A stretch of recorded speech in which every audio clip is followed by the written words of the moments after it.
So friends, please settle down. Honorable Minister has arrived.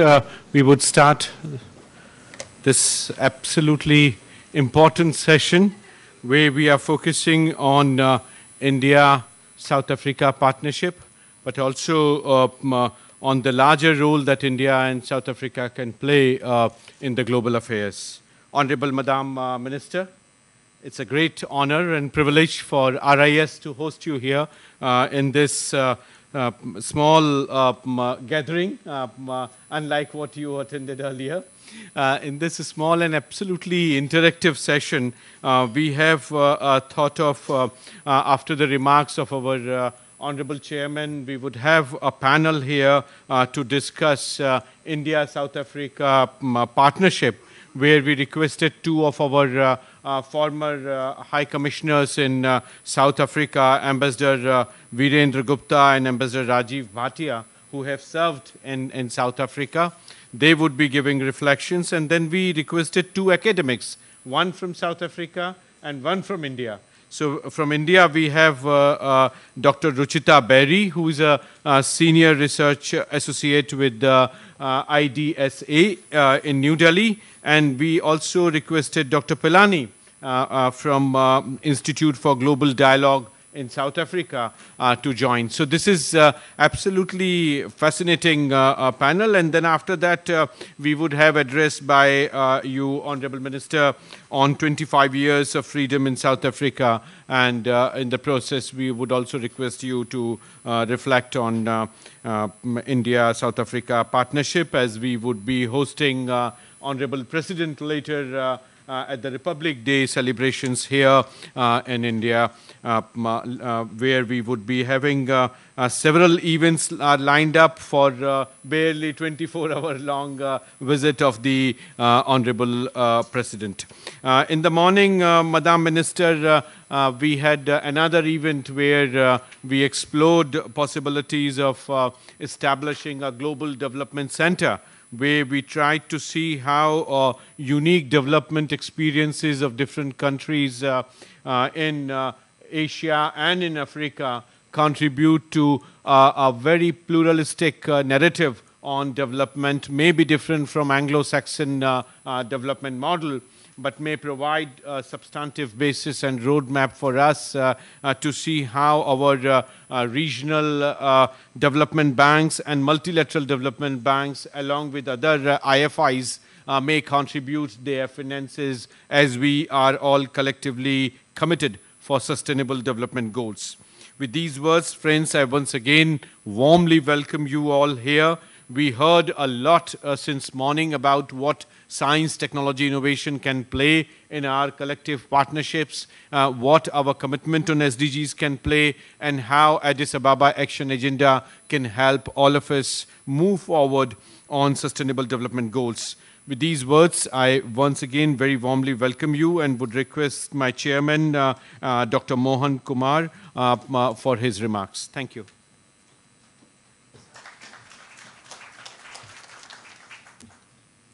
Thank you very much, Sachin. Very good evening to all of you. I'd like to welcome the Honorable Deputy Minister for International Relations of South Africa. I had the occasion to listen to her at the Rajiv dialogue last evening. Absolutely fantastic, with the equality and gender being the main themes of the Honorable Minister. If you look at the CV of the Minister, you will find education is an important aspect of what she's been doing. And I just learned, to my great pleasure, that she has just finished a doctorate in South Africa and will be a PhD in a matter of just a few months. I'd like to also recognize the presence of the Honorable High Commissioner Designate of South Africa to India, whom I also know. We've met a couple of times, and so it's a great pleasure, and I would like to welcome you and your colleagues. I'd like to thank two of my illustrious seniors, one Ambassador Rajiv Bhatia, the other Ambassador Viru Gupta, both of them who perhaps are the last word when it comes to South Africa, actually. They followed each other in quick succession, and I cannot imagine two people more qualified to address the issue of India-South Africa relations. I'd like to thank the two academics from South Africa, India. Thank you, Sachin, for organizing this wonderful event. My only request, I'm not going to talk of bilateral relations because we have two ambassadors, and I think that will be dwelt at some length. I would like to, if you allow me, Minister, and if you are so inclined, to just get a South African perspective on what the world order looks like at this point. You know, it's clear that we are in the middle of a transition, and the multipolar order is not yet there. And does South Africa have views? What is the future of BRICS that you see? I think that would be interesting for me. Your perspective on the UN Security Council reforms would be interesting. And similarly, also the developmental challenges. India, for example, now feels that while we have taken advantage of globalization and open markets abroad, just as we are on the verge of really doing something spectacular, we find that external markets are being closed for us. And that's, it's a bit of a timing problem, but for example, honestly speaking, China, I think, has already taken full advantage of globalization. India has not. And that is an important difference. So it would be interesting to know if South Africa is concerned about protectionism. I know that you are a big trading country as well. Are you concerned as much as we are? So those are some of the issues, Honorable Minister, on which I would be personally very, very interested in hearing your views. But once again, not to take too much of your time, just to thank each and every one of you for having come here at this late hour. But I can promise you it'll be a wonderful session. Thank you. Thanks, Dr. Kumar. Now, friends, we would have panel with 4 panelists, and I would request each panelist to confine to 5 to 7 minutes. We can be speaking right from the table itself, so that we can have some time with the minister and some time for question-answer session. So, first in the series, I would request Ambassador Virendra Gupta for his remarks. Thank you, Sachin. Honorable Minister, distinguished panelists, ladies and gentlemen. We have a very interesting topic before us, India-South Africa relationship. And the second part of the topic, what is the new world order? And how can India-South Africa impact on the new world order? As Ambassador Mohan Kumar said, is very difficult to understand, very difficult to fathom, let alone quantify the parameters of the new world order. Very clearly, it is something in flux. But surely enough, the world geopolitical structure is undergoing change. There is obviously a role which wasn't there earlier for countries like India and South Africa. And we'll have to figure out as to how we can do it either individually, bilaterally, or through plurilateral forums in which we are active. Now, we are active in IPSA. We are members of IPSA, but IPSA is not going anywhere. I think IPSA seems to have been abandoned by the 3 countries which have started this forum. When I was in South Africa, my several attempts to get it moving and get either a ministerial meeting or the summit meeting organized didn't get much traction. And the understanding given to me was that since we have BRICS, where was the need to have IPSA? Fair enough. But I think from India's perspective and from South Africa's perspective, IPSA was a very useful grouping in which China and Russia were not there. Because if you look at the BRICS, there is a kind of disparity. It is not all that homogeneous grouping. So I think it was useful to work in a more homogeneous grouping of developing countries, emerging economies, countries which have fairly similar views on many world issues. So I would imagine that that the governments, if they were to be looking at the world order and these defining parameters as something that should serve our own respective national interest, then I think IPSA must be made more active. In the BRICS, we have clearly an opportunity, but BRICS itself is a work in progress. With China there now, China is beginning to muscle in, and more rapidly than what most of us had imagined. Now China would obviously want to drive this grouping into a direction in which we, the other countries, including India and South Africa, and probably Brazil, we would not be comfortable. So while it's a nice grouping, and you can give very attractive, impressive statistics about the number of people represented by BRICS countries and the kind of economy, the size, whatever, but how homogeneous BRICS would be, and whether BRICS would be able to serve any useful purpose from the standpoint of our foreign policy objectives, that again remains to be seen. Unless BRICS were to be expanded so as to dilute the influence of China and Russia, because we would want BRICS to act as a counterpoise, as an alternative, kind of viewpoint to the West.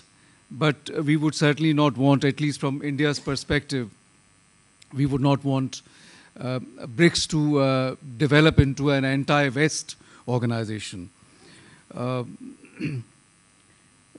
think very briefly, the bilateral relationship between India and South Africa, I feel it is quite unique. It's become a cliche to describe a relationship as a strategic relationship. But if you look at the entirety of relationship, I think given the fact that we are both democracies, people at the popular level, the kind of perceptions that there are, the emotional connect that there is, I think very largely contributes to the depth of the understanding and depth of the relationship.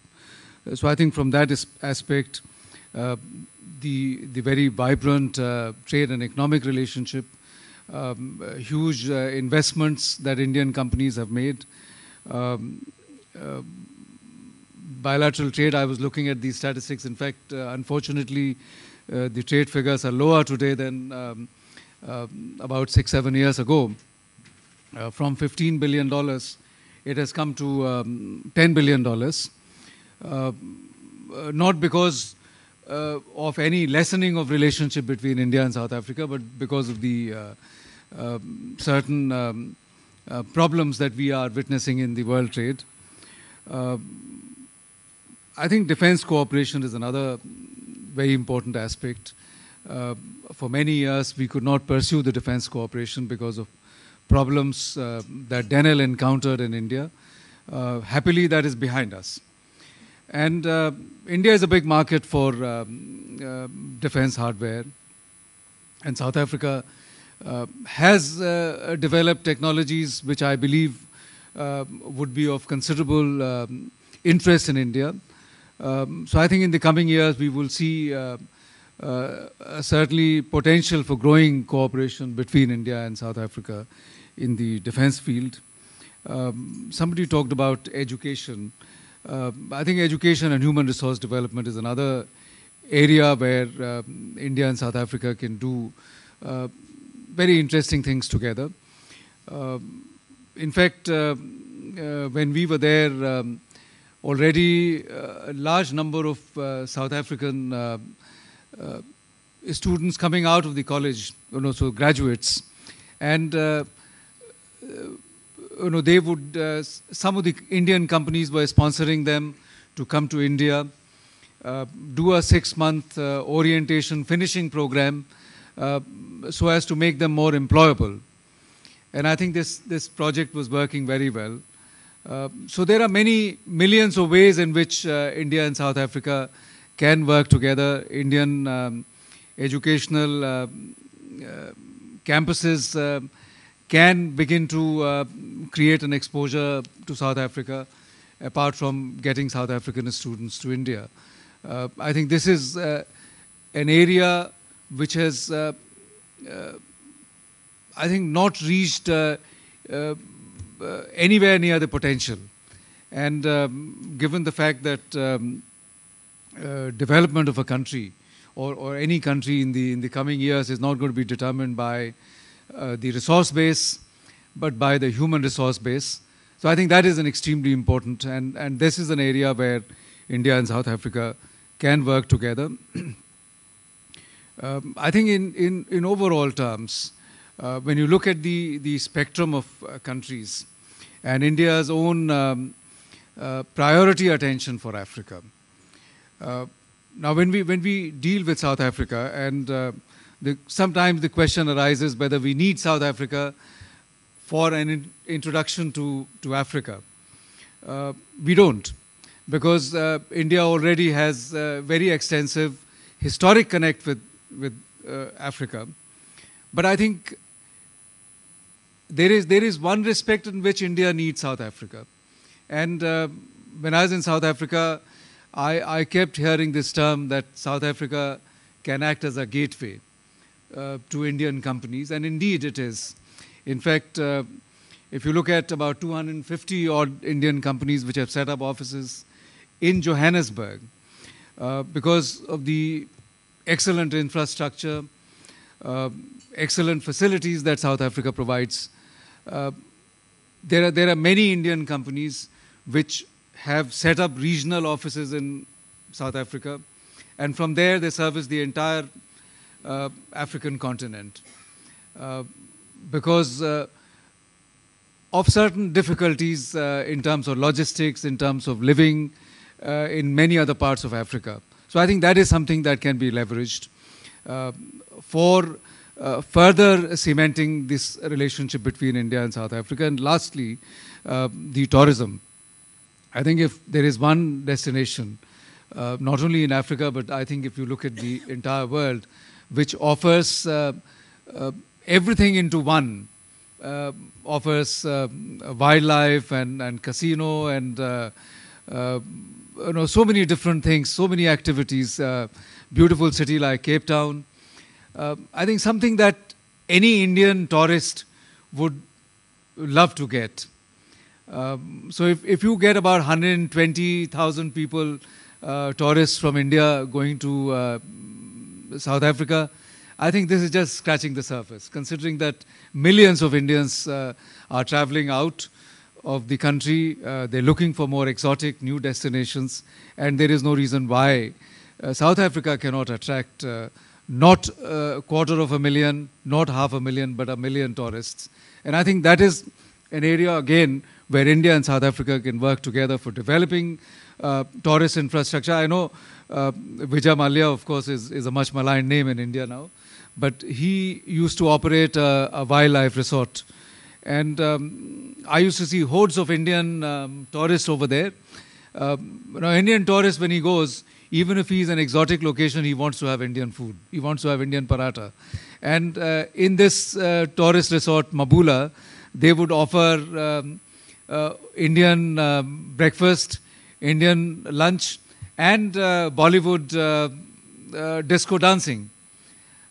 So I think there is a lot of traction possible for Indian companies to invest in the hospitality sector in India with an eye on the potential Indian tourists. So I think I'll end here. Thank you very much. Thank you. Thanks, Ambassador Gupta. Now I would request Ambassador Rajiv Bhatia. Thank you, Director General. Thank you, Chairman, for inviting me. Deputy Minister, a very warm welcome to you. And distinguished panelists and ladies and gentlemen. Because the time is short, I would like to be very precise in expressing my views. And I'm very happy that my distinguished successor in Pretoria has already covered quite a lot of ground, so I probably can do something else as well. I would like to begin by saying that I served 3 years in South Africa, 2006 to 2009. And so it's only proper that I present a view from the trenches that is based on the experience there, not reminiscences, not autobiography, but to say that whether you are a high official, such as the Deputy Minister, who runs the entire foreign policy machine of the country, or a foreign ambassador, Pretoria gives you the global outlook. Very few people realize that the same kind of experience a diplomat gets in Washington, Moscow, Paris, as you get in Pretoria. And South Africa is the only African country, I think, where you get this experience. When you're sitting in South Africa, you are truly looking at the whole globe and you are trying to follow and understand what is going on all around the world. And this is particularly significant because when we study South Africa's global role, this is a particularly significant month as South Africa once again begins to serve as the non-permanent member of the UN Security Council. Its role in NAM has been important. It's a very major G20 countries. It's a leader in African Union and SADC. And of course, it is part of BRICS and IPSA. And on top of that, it is also a leading member of the Indian Ocean Rim Association. So really, in terms of global, international, regional view, if we just look at South Africa alone from that angle, I think there would be hardly any time left for the bilateral partnership with India, but we would certainly touch that as well. I think the backdrop of the Deputy Minister's visit to India is important.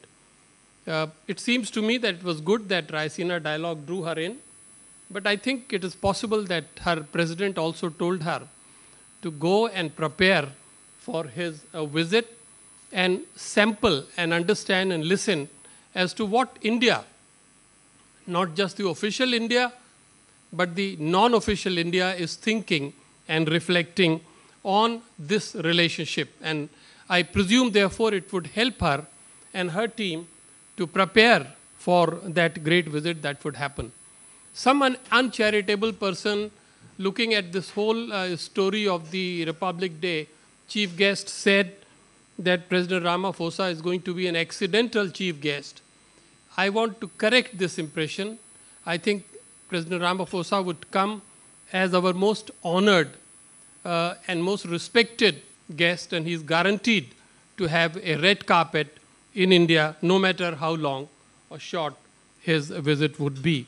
Now, in this broad context, therefore, what I can do is, without wasting time on the global outlook, I think that is something that I would leave it to the others. I would very quickly run through my checklist of a few key pointers on where this relationship is and how it can head faster in the coming years. Firstly, on the bilateral side, I have two suggestions, Madam Deputy Minister. One is that the focus has to be on the economic aspects.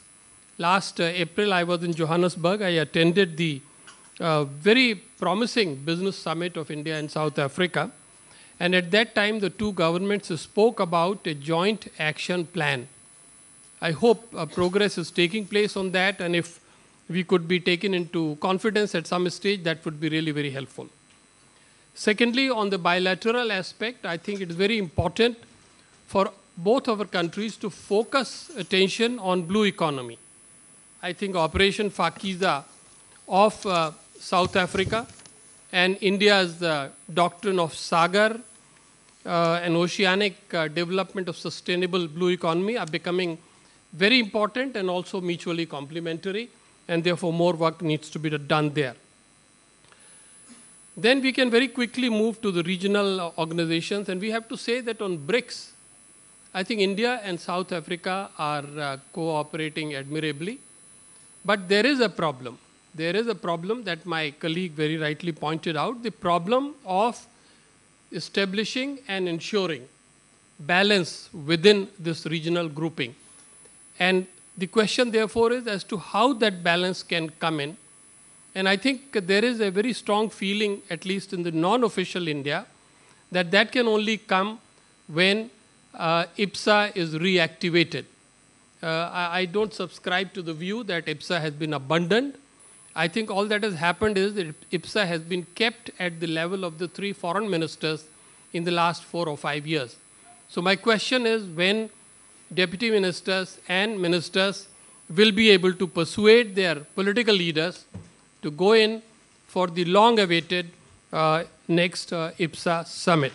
I think that is the pointer that I would like to share with her. I would also like then to move on quickly to comment on the stewardship of South Africa with regard to Indian Ocean Rim Association, or IORA. I think in line with the wonderful work that was done by previous chairs, Indonesia, Australia, and India, South Africa has secured and consolidated the gains. There is an institutional development of this body. There are new guidelines for engagement with the observers. There are new mechanisms that have been created. And I just heard at Raisina Dialogue, Australian Foreign Minister saying that IORA is passing through its best phase today. It's a view I share, and I think we would very much like to hear as to how the future of this organization holds. I could also perhaps make one important point, and this is, Madam Deputy Minister, I want to stress that we welcome South Africa's heightened interest in Asia, but we hope that South Africa will follow a judiciously calibrated and balanced policy, and it will keep in view the essential diversity and multipolarity of the Asian continent. I have 2 suggestions finally. One is the connection of think tanks between India and South Africa leaves much to be desired. There are 4 or 5 think tanks in South Africa and 4 or 5 of them here in India which are keen to work on joint research, to work and produce advice and recommendations and policy statements for the policy makers, but they are unable to do so because there is not sufficient support from the 2 governments. I think this is something that needs to be looked at, and I would say that in this case, the mechanism should be inclusive and it should receive sustained support from the 2 governments. On a purely personal perspective, I feel that the Indian High Commission in Pretoria and the South African High Commission in Delhi can do more for engaging with diplomats, former diplomats, and experts who have had experience of the working in the other country. I think this is an asset which is waiting to be tapped. And finally, this is what my friend Suhas always has said, and I have remembered to put this in my checklist, and I would like to say that to sensitize our young generation sitting here, I'm very happy and I'm grateful to my dear colleague Bhaskar, who is the dean of a part of this group. I think for sensitizing our young generations about the heritage bequeathed to us by our iconic leaders, Nelson Mandela and Mahatma Gandhi, I think there is a very strong need to institute a series of public lectures in each country to be delivered by the experts of the other country, because this will be our investment in this generation. Thank you very much. Thanks, Ambassador Bhatia. Now I would like to invite Dr. Palani Mthembu, Executive Director, Institute for Global Dialogue in South Africa. He's one of the prominent voices in South Africa, and the 2 books that he has done would tell you about his interests. One is China and India's Development Cooperation in Africa, the Rise of Southern Power. And second is equally interesting, from MDGs to SDGs, the rise of international development. So both are very timely, very appropriate publications. Palani, you have the floor now. Thank you. Thank you, Prof. Chaturvedi. It's a real honor, I think, to address colleagues in this gathering. I think I'll keep my, as you said, time limitations. I'll keep my contribution to 5 minutes.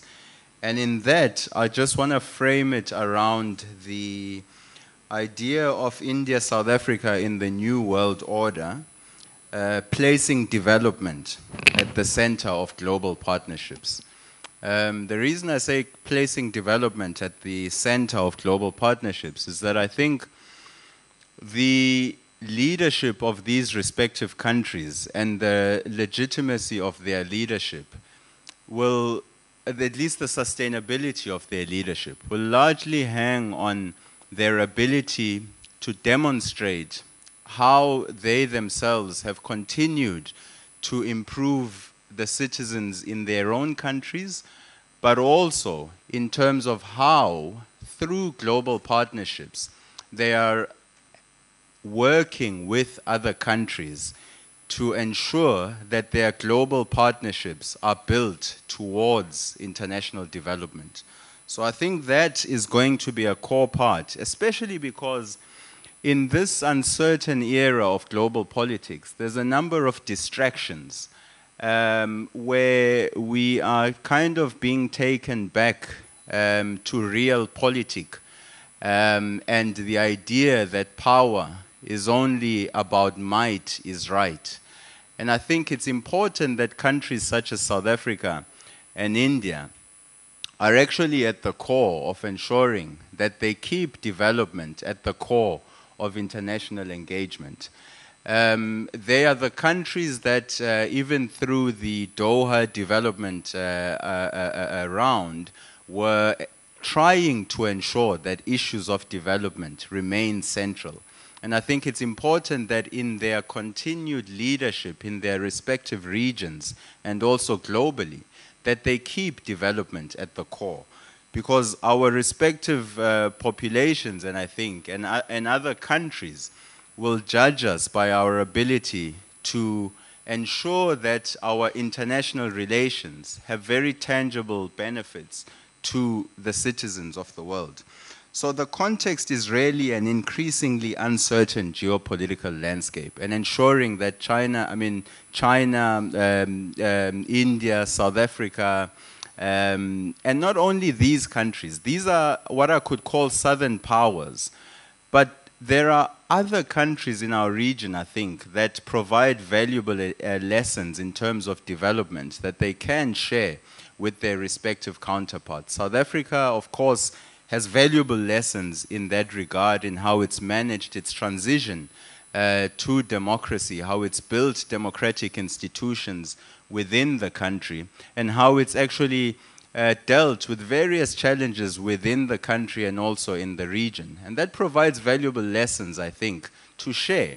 But importantly, in the approach of countries like South Africa and India, is that they do not impose their own models on other countries. However, they do go with an open mind in saying, how can we share our challenges and our opportunities with your respective countries? And I think that's going to be important in South Africa and India, continuing to be leaders in this increasingly uncertain geopolitical landscape. So in that sense, Agenda 2063 and Agenda 2030 on the Sustainable Development Goals become very central in that regard. And within that framework, I think in ensuring that we use global partnerships for development, being goal number 17, it will be important that our countries are leading that process. Because while within the framework of the Millennium Development Goals, it was largely seen as that the so-called developed countries would be leading the process of development and disproportionately essentially assisting developing countries. The environment is different now. If you speak to many people within countries we call developing countries, and where they are not looking strictly at OECD countries for sharing development experiences. They're looking at their own counterparts in the developing world, countries that share similar challenges. And I think this provides ample opportunity for our respective countries to continue to lead when it comes to putting development at the center of global partnerships.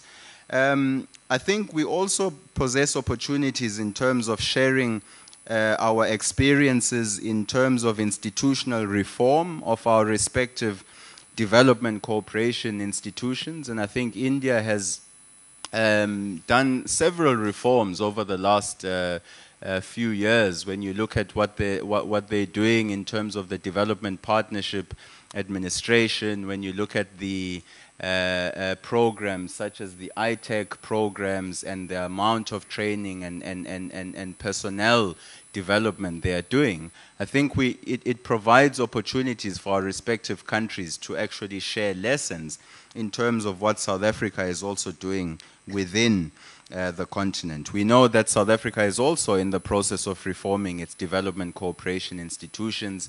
We have our African Renaissance Fund, but essentially all of government is involved in international cooperation. So you even go to a ministry such as the Department of Science and Technology, actively involved in trilateral cooperation, actively involved in development cooperation. So the whole of government is essentially involved. And it's the same in India. All of government is involved in international cooperation.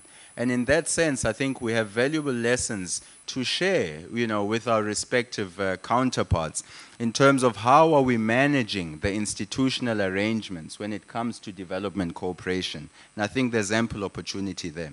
The last 2 points is that economic diplomacy is clearly going to be something that is central when it comes to, the exercise of foreign policy going ahead. And I think it's important that our respective countries are having this dialogue in terms of how do you ensure that while economic diplomacy is at the core, you do not neglect the social elements, and therefore that you do not disproportionately privilege large business when it comes to economic diplomacy, ensuring that we're also creating opportunities amongst our small and medium enterprises, for instance.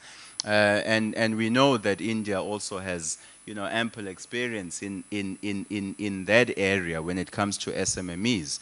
So we can definitely share valuable experiences between India and South Africa. And lastly, I think what's going to continue to emerge as an area that we need to pay close attention to is the development of track 2 and track 3 diplomacy. And there's also in between that, there's your 1.5, there's 2, there's others actually go beyond track 3 depending on which authors you're looking at.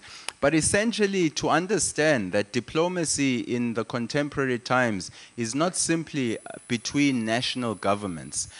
Think tanks are involved in diplomacy. Academic institutions are involved in diplomacy. And they have valuable, I think, inputs that they could be providing. And to ensure that with our respective countries, we make sure that the strength of our cooperation is deeper. It's always been deeper than state to state. I mean, South Africa, a huge Indian diaspora.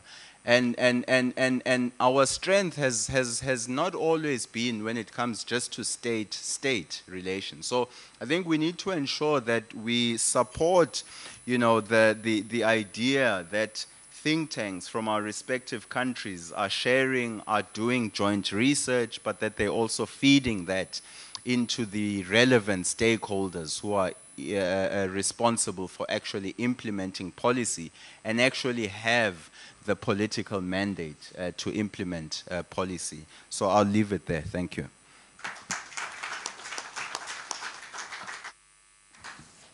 Thanks, Dr. Palani, for extremely insightful ideas and suggestions for way forward. Now I would like to invite Dr. Ruchita Beri from IDSA. Thank you, Chair, Honorable Minister, fellow panelists, ladies and gentlemen. It's really a great honor to be here amongst you it is really a momentous occasion because we are meeting today, the eve of the visit by South African President Cyril Ramaphosa later this year to India, and also we are meeting in the backdrop of 25 years of reopening of India's diplomatic relations with South Africa, 125 years since the incident, the Peter Meretz incident, which moved Mahatma Gandhi to take up Satyagraha, 100 years or celebrating the centenary of Honorable President of South Africa, Nelson Mandela, and the 150th birth anniversary of Mahatma Gandhi. So this, my statement here shows that, that the relationship between India and South Africa is indeed historic, and that we've been partners in past and we are moving forward. And I would like to here quote something from what President Mandela had said about relationship between India and South Africa. He had said that, and I quote him, "India and South Africa are two countries that would be so closely tied by bonds of sentiment, common values, and shared experience by affinity of culture, tradition, and geography." Those ties do remain, but in the last 25 years, how has our relationship moved forward? India and South Africa today are the leading powers in the global south. They are the emerging economies. How should our relationship move forward? So I would basically talk about four points here, and in suggesting ways how we can improve our relationship further. I would also like to mention here in the outset that this visit by President Ramaphosa is also historic because it's a time when South Africa has been doing a review of its foreign policy. And the fact that Cyril Ramaphosa is visiting India also reiterates the fact that India is an important partner for South Africa. And India is central to South Africa's partnership in the region. So in terms of how the relationship should go forward, I think the first point I'd like to make here is that trade is important. Trade and investment are an important part of how our relationship is moving. President Ramaphosa, during his State of Nation address last year in February, mentioned that economy, the South African economy, is a priority for him. So increasing investment flows into the country is very important for South Africa. And how are we moving forward on this? I think the fact that there are around 130 to 150 Indian companies doing business in South Africa and India, and they have generated about 18,000 jobs in South Africa and have invested about $8 billion in the past, shows that India is on the right track in terms of building its relationship with Africa. It is not just led by trade, and it's also in terms of bringing in investment in South Africa, empowering the local people, and generating jobs. Unemployment is an important concern in South Africa. So I think trade and investment, economic issues would be an important area of partnership between India and South Africa in the future. Second, I think we have a shared oceanic history. So oceans do remain an important area of priority for both the countries. And South Africa, as was mentioned earlier, has prioritized this through the Operation Pakiza. They have moved away from the sea blindness, which some of the experts within South Africa have been quoting the South African government for. I would say that it's been the same case in India. We've also been sea blind for a very long time, and that's why we had the situation in Mumbai in 2008. 8, the 2811. Enhancing our maritime security or empowering or exploring the oceans for cooperation is something that both India and South Africa share. And Prime Minister Narendra Modi particularly has observed in past that blue chakra of what is in the India's national flag represents the potential of blue revolution or ocean economy. So both India and South Africa are focusing on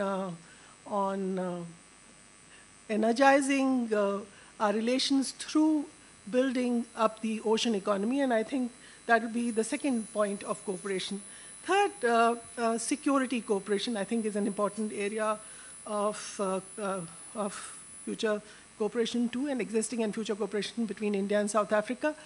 We have a long history of defense cooperation with South Africa. South Africans were the ones who responded to India's plea during the 1998 Kargil crisis by supplying the ammunition for the 155 mm howitzers. So India can never forget that. And we have a MOU on defense cooperation, but I think we should move beyond looking at defense, the traditional defense cooperation. Today, world over, security is not defined purely on defense or protection of the national boundary. Is not the definition of security. Security is moving more in terms of a holistic way of looking at security. And in India too, I think Narendra Modi government has looked at security as something which also enhances development. That's why he has launched this initiative of SAGAR, Security and Growth for All. So again, for both India and South Africa, it will be important to look at security not in terms of the traditional terms, but and the non-traditional security terms, and lead to increase cooperation in those fields. Third, I think fourth, I think it's very important here to talk about a partnership across Africa between India and South Africa. For South Africa, Africa has been a priority. That is what its foreign policy had focused on for a very long time. And in case of India too, I think Africa has been a priority. This is very much reflected in the fact that about 50% of India's lines of credit today go to Africa. So in terms of development cooperation, Africa is a priority, and I think India and South Africa could discuss and share their experiences in dealing with the African countries and come up with some solution and ways forward and how to take this relationship forward. So finally, I would leave you by paraphrasing what President Cyril Ramaphosa said, and suggest that now is the time to work together in the honor of Nelson Mandela and Mahatma Gandhi to build better relations between India and South Africa. Thank you. Thanks, Ruchita. Friends, now the moment has come. I would request Honorable Minister for her remarks. Madam Minister, you already heard the panel. Very rich ideas have come up. I don't have to reproduce them, but definitely 2 points are important. One, as you celebrate 25 years of independence of South Africa, we keenly look forward for your remarks. And as Ruchita very rightly mentioned, we also celebrate 150 years of Mahatma Gandhi and 100 years of Nelson Mandela. Incidentally, RIS and the South African High Commission here in Delhi organized a joint event which was very widely attended by other African missions here, and we could identify key areas which have been mentioned to you: IORA, BRICS, IPSA, IPSAMAR, and of course a couple of other areas of global importance. Madam Minister, I also want to bring to your attention that today in the room we have 27 countries here. RIS, as you know, is a think tank working on diverse areas. We have recently launched a major program on science diplomacy, and we have 34 participants from 27 countries. who are sitting in this room, keen to listen to you and bring in advantages of how complementarities within South is to be leveraged. So, Madam Minister, Madam Reginah Makgabo Mhaule, you have the floor, Madam Minister.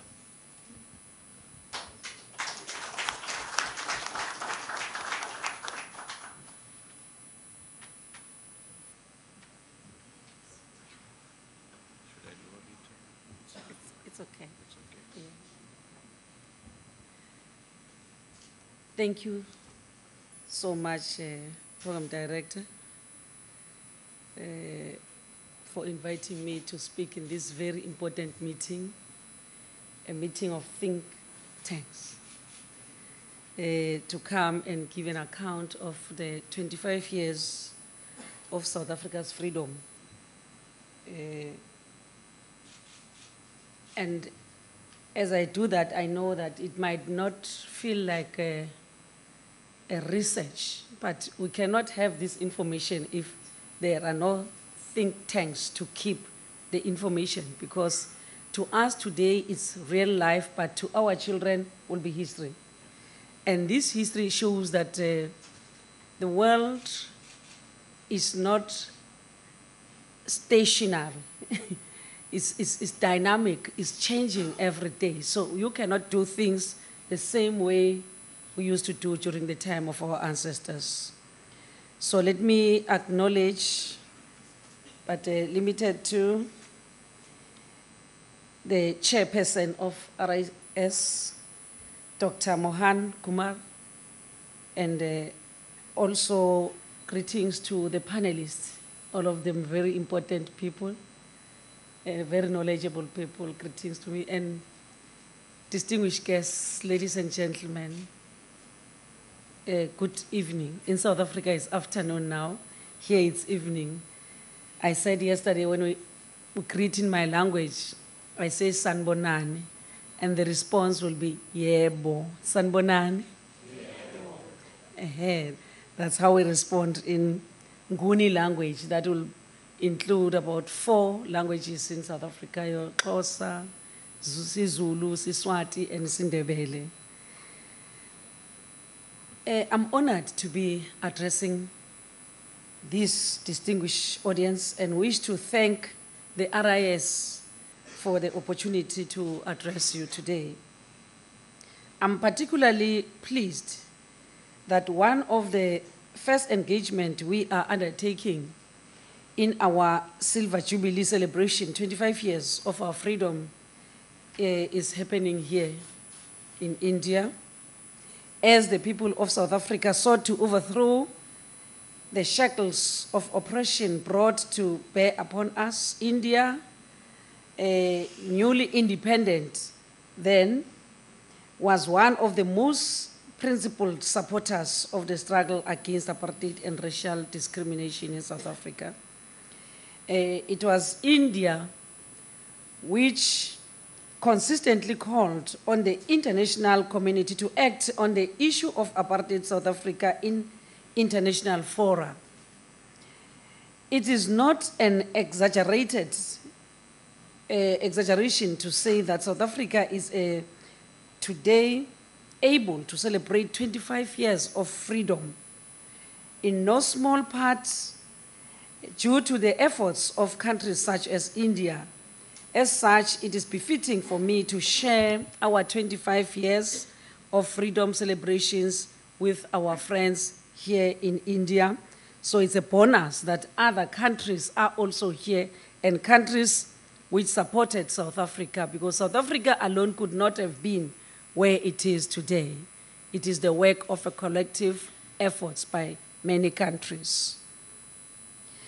Our ties with India, of course, can be traced further back than India's support for the anti-apartheid struggle. The arrival of the first Indian in South Africa over 100 and whatever years ago would richly contribute to our nation's diversity and economic development for generations. This strong historical and cultural basis has linked our countries and relations, leading to the timeless and deep special relations between our nations. We also share our two icons, the jewel of India, Nelson Mandela, whose centenary we celebrated in 2018 last year, and Mahatma Gandhi, on whom our country bestowed in 2002. The Supreme Order of the Companion of O.R. Tambo in gold. We join the Indian people in the commemoration of the 150th anniversary of this icon. These values that he lived and espoused would continue to shape our sister countries. Ladies and gentlemen, it's remarkable that it was only 25 years ago that South Africa assumed its rightful place in the community of nations as a free and democratic country. The achievement of our young nation in this short space of time are admirable, in my humble opinion. In 1994, we set ourselves as a country the task of building of a united, democratic, non-racial, non-sexist, and prosperous society, including building a better Africa. In a better world, a better world, successive governments have made strides to ensure that we realize this vision, though initiatives and programs aimed at addressing our socio-economic challenges. While we look back on the achievement of the last 25 years, we also know that much more needs to be done to eradicate poverty, inequality, and unemployment. And our country's National Development Plan, which is aligned to the African Union's Agenda 2063 and the AU's United Nations Sustainable Development Goals, serves as our nation's blueprint for our socio-economic development. These intentions are duly underpinned by one of the most progressive constitutions in the world, the Constitution of the Republic of South Africa, 1996. Esteemed guests, as we move to transforming our society in South Africa and join the community of states as a full and equal partner, we also took strides to normalize South Africa's relations with our partners globally and on the African continent, with a special focus on the global south. Our foreign policy over the last 25 years has been one that sought to ensure a just and equal world based on a rules-based order with human rights as its guiding principle. In this short space of time, South Africa contributed to the efforts that led to the transformation of the Organization of African Unity into the African Union, so that it could be better placed to face the contemporary challenges by the continent. We were part of the nations that championed the establishment of the new Partnership for Africa's Development, NEPAD, our continent's developmental agenda. South Africa has also been active in contributing to the pursuit of peace and security of the African continent. We have been involved in a conflict resolution, prevention, mediation, peacekeeping, and peace building in countries including Lesotho, the DRC, Madagascar, Burundi, South Sudan, Somalia, Central Africa Republic, Mali, and Libya. Our involvement has been informed by our drive to ensure an Africa's renaissance for all of Africa, with the goal of our continent being at peace with itself. This goal is in line with our understanding that you cannot have peace without development and development without peace. So we cannot have such, and we've succeeded because the tension among African countries has subsided, and what we're still dealing with is internal conflicts among some few countries in the continent. As we work to ensure Africa's development, we're cognizant that the development of the global south is imperative to ensuring a truly better world. It was through former President Nelson Mandela's vision that the Indian Ocean Rim Association for Regional Cooperation, which now we call IORA, articulated during a visit by Madiba here in India, was established. We are happy to note that in recent years, this organization has been revitalized. With our partners in Brazil and India, we established IPSA, a grouping of the Global South which brings together 3 large pluralistic, multicultural, and multiracial societies which seek to advance the interest of the South, including the need to reform global governance structures in order to make them more inclusive, democratic, representative, transparent, and responsive to the needs of the South. Program Director, South Africa having made its return to the United Nations, and we have committed ourselves to multilateralism, pursuing a rules-based order to address the international challenges of peace and security, sustainable development, human rights, and international law. As a nation that takes our international obligations serious, and the one that seeks to contribute to the democratic management of the institutions of global governance, South Africa has twice been elected to serve in the United Nations Security Council in 2007 to 2008 and 2011 to 2012. And on the 1st of this month, January 2019, we will assume our seat for a 3rd term in the UN Security Council. In addition to numerous other UN meetings, which we hosted as a country, we also held the historic 17th COP of the United Nations Climate Change meetings in South Africa, which set the basis for the adoption of the seminal Paris Agreement. South Africa has also been at the forefront of calling for the reform of the global financial architecture so that it can address the challenges facing humanity. South Africa, having joined the BRICS formation in 2011, has assumed the chair of the BRICS on 2 occasions, including 2018, where President Ramaphosa hosted the 10th BRICS Summit, or the successful 10th BRICS Summit in Johannesburg. We were delighted to have your Prime Minister attended the summit. The BRICS has been important, not just for the BRICS states, but as an important demonstration of our various countries' commitment and call for the global diffusion of power. Its new development bank, including its African Regional Center based in Johannesburg, is an important concretization of this.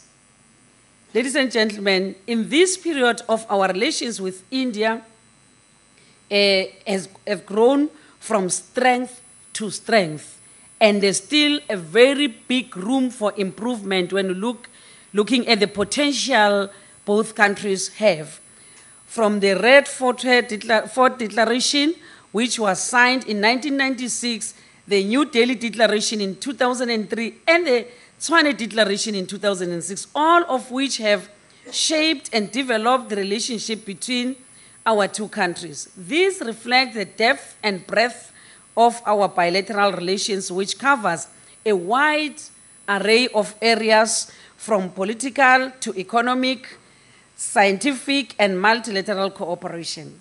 The invitation by His Excellency Prime Minister Modi to our President to be the chief guest at your Republic Day celebration later this month is a testament to our enduring friendship and commitment to this strategic partnership.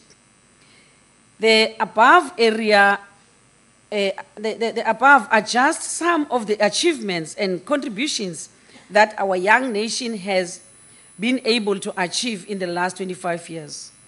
As we look back on these accomplishments, which we believe are admirable by any standard, we also look forward to using South Africa's global reach to address both our foreign policy goals and domestic priorities going forward. As with all countries, South Africa's foreign policy is aimed at addressing the domestic priorities first. While our government has made considerable gains in the past 25 years, we also still face a number of domestic challenges, including poverty, unemployment, and inequality. These are, of course, challenges faced not only by South Africa, but most of the developing countries. Ushering in a new dawn, President Cyril Ramaphosa has chosen as a focal point for both our domestic and foreign policy the issue of economic revival. In addition, our implementation of our foreign policy is based on a current regional and global realities. So that's why our president is taking the issue of economy high on the agenda. He even has pronounced the investment summits. And what I like about our president is that he's not just somebody who talks, he's an action man. When he speaks, sometimes we ask ourselves, how is he going to achieve this? But he makes sure that what he has said, it comes to pass. So our government has redoubled its effort of using economic diplomacy to assist in addressing our domestic challenges. As you might be aware, South Africa set itself the goal of attracting 100 billion US dollars in investments over the next 5 years. In October last year, like I said, President Ramaphosa convened the inaugural investment conference in Johannesburg, which generated announcements of investment of over 290 billion US dollars. I'm pleased to say that a number of Indian business people participated in the conference and made significant investment announcements too. This for us confirmed that we have long known South Africa remains an attractive investment destination. We invite those Indian businesses, not those that have already invested, but the new ones to pursue the many opportunities available in our country and vice versa. There will be issues about crime and safety in South Africa. Our new Minister for Safety, Honorable Beri, is working day and night, 24/7, to make sure that we come to a zero rate as far as crime is concerned. So South Africa is a safe place for people to come and invest. Because sometimes one trivial matter erupts and we take it now the whole South Africa is burning, yet it's not the case. You find that people even living next to that area where that incident took place, they are not even aware about it. They only see it on television for the first time. So with those words, I'm saying South Africa is a safe place.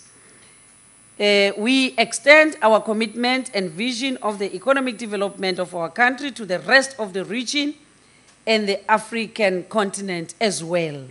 Much like India's neighborhood first policy, our foreign policy prioritizes the development of our immediate neighbors in the Southern African region. As members of the Southern African Development Community, SADC, we are committed to pursuing regional integration and industrialization. It's our belief that the development of regional value chains and industrialization in the region will not only assist in addressing the South Africa's own domestic socio-economic challenges, but those of the region as well. Our vision is that a fully integrated and industrialized and prosperous Southern African region can attract investment into the region. In order to achieve this vision, we believe that we have a trusted and committed partner, India, that is prepared to join hands with South Africa in order to bring development and prosperity to all of our people, both here in India and in South Africa. Program Director, beyond our immediate region, South Africa remains committed to taking the African agenda forward, including Africa's development and its place in world affairs. South Africa has been actively involved in the efforts to reform South Africa's premier multilateral institution, the African Union, in order to ensure that it is more efficient and effective and able to meet our contemporary challenges that will arise in the future. In addition, we remain committed to attaining the goals set out in Africa's socio-economic development blueprint, Agenda 2063. The African Continental Free Trade Area, which South Africa has signed into and will promote intra-Africa trade and offer an opportunity to create larger economies of scale, a bigger market, and improve the prospects of the continent to attract investment. We remain steadfast in our commitment that the interest of and priorities of almost 1 billion people are not in the periphery of global discussions, and that Africa must take its rightful place in the world affairs. In line with the commitment, with this commitment, South Africa will continue to use its foreign policy to champion Africa's interests in all the fora that it participates in. Our chairship of BRICS last year is a demonstration of this commitment. The theme for the BRICS in 2018, BRICS Summit last year was BRICS in Africa, collaboration for inclusive growth and shared prosperity in the fourth industrial revolution. And we continually use our participation in the G20 as the only African member to raise the concerns and issues of the continent. Despite the creeping unilateralism and the current challenges that exist in the international order, South Africa remains committed to a rules-based multilateralism system, as we believe it remains the best way to address the numerous global challenges facing our shared planet, and be it environmental, economic, or security. In line with this, one of the major tenets of our foreign policy is that disputes can and must be resolved by peaceful means. As such, we availed ourselves to serve as a third term as an elected non-permanent member of the United Nations Security Council for 2019-2020. We'll use our tenure to promote the maintenance of international peace and security through advocating for the peaceful settlement of disputes and inclusive dialogue. We'll also build on the work we did in our first 2 terms of fostering cooperation between the Security Council and the regional and sub-regional organizations, including with the African Union Security Council. During our tenure, we'll also seek to ensure that the work of the United Nations Security Council mainstream a gender perspective, including in its resolutions. Peace cannot be achieved without the participation of women peace negotiations, peacekeeping operations, past conflicts, and peace building and governance. As South Africa, we are leading by example on matters of women empowerment and gender equality. As we speak, even in our parliament, the number of men versus the number of women, it's just equal. Even in the list of political parties, though the current organization that is leading government is the one that pioneered that 50-50 equality in parliament and at all levels, though we're still struggling on the business, but we're making sure that women are supported, that they become on par with men. That's why even in BRICS, we included a working group of women that aims at empowering women to participate actively like men on matters of BRICS and other multilateral sectors. So even now, as we've started with our elections, lists are generated. I was from a list committee of my party when I left for India on Saturday. We were prioritizing that it's a man and a woman, men, women. If women are more, we clap hands and we don't change that. But if men are more, we pull other men out and put women to equalize the list. So that's how things are done in South Africa, because we cannot claim to know, to know how if you're not being given the space to do it. If, as a woman, you are given a space and a platform to operate, you will operate exactly the same way as a man. But if they just lock you in a classroom and teach you how to do it without giving it to you, you are not going to do it, because it's just a group of words. Ladies and gentlemen, since South Africa shared its status as a pariah state and assumed its place in the community of states as a democratic nation, we have made many progressive contributions to the global community.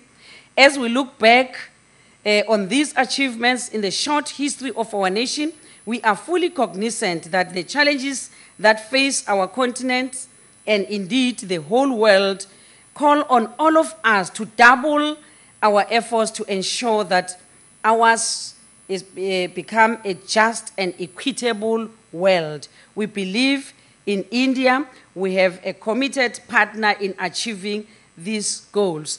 And want to thank India and the Prime Minister for inviting our President as a chief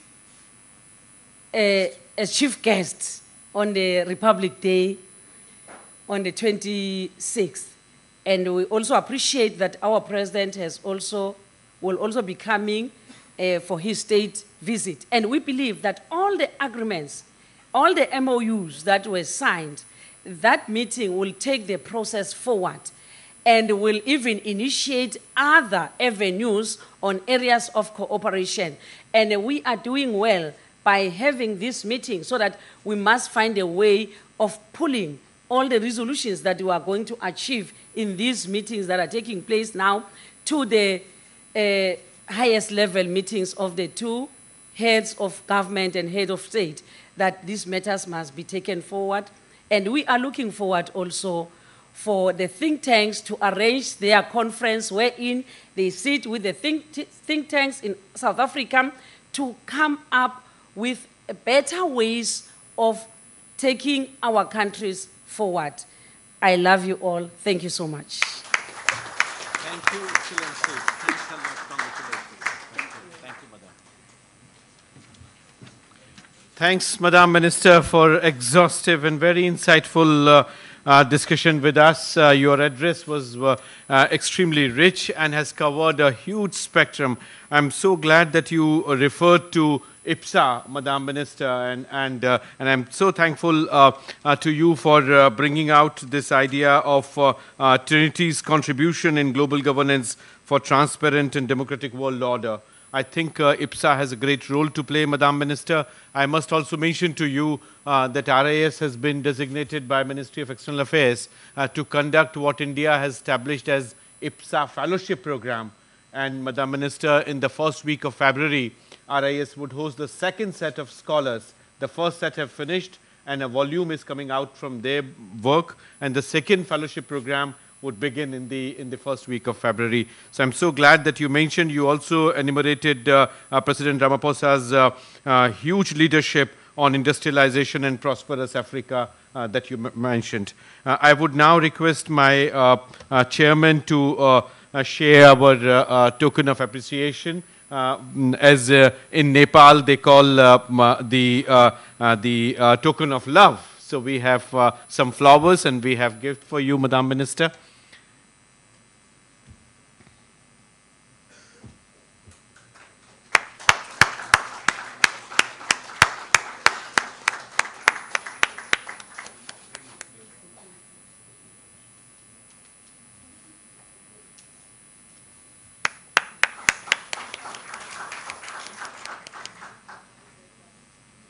Thanks. Now, I have great pleasure in inviting from South African High Commission, Mr. Joubert. Ben. Oh, very good. It's a mutual gain.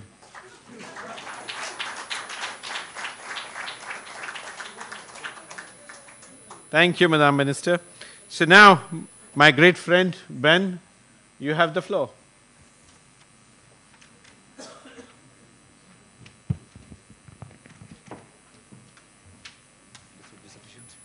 Yes. It's a very dangerous job, the one of vote of thanks. You know, you might leave out somebody. So let me start off by saying thank you to everybody in this room for attending this event. On a very serious note, my High Commissioner, Dr. Manzini, would agree that the RIS is our home. It's one place in Delhi where we always feel welcome and where we always feel like part of the family. So, Dr. Sachin, Professor Sachin Chaturvedi and your team, thank you very much for helping us with this event. I want to thank our Deputy Minister, our Honorable Deputy Minister, for coming to Delhi and helping us to fly the flag. With your team, we are very glad that you came here. We are very thankful that you came because in that visit, you help us also to lift the profile of our mission.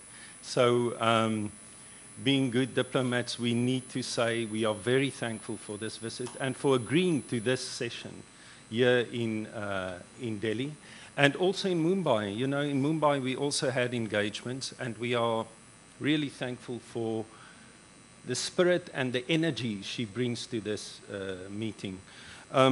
I think when it comes to the RIS, you mentioned the fellowships, and last year we had a colleague here, we had a South African coming to this. So the RIS is also one of those institutions that assist us in developing our own skills base at home. It helps us really to deliver to our constituency that important element of skills transfers. So thank you very much for that participation. Thank you for that contribution you make to the work we do here.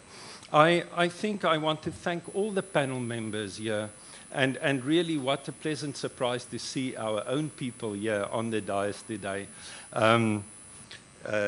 Professor Dr. Mthembu, thank you very much for your contribution. Thank you to all the panel members.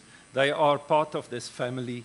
We are always enlightened by the way they express, so eloquently express, their views and share their knowledge. We are thankful for that. I think I want to conclude by just reiterating what we always say and what Dr. Mthembu today also said. The think tanks need to work together. We need to see more cooperation, collaboration between Indian and South African think tanks. I think that's our track 1.5. You know, South Africa is in the UN Security Council 19 and 20, and India will be there 2021.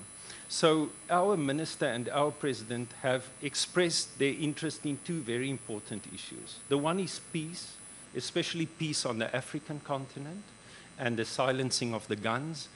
And that is why our president hosted the Mandela Peace Summit so successfully in New York in September last year.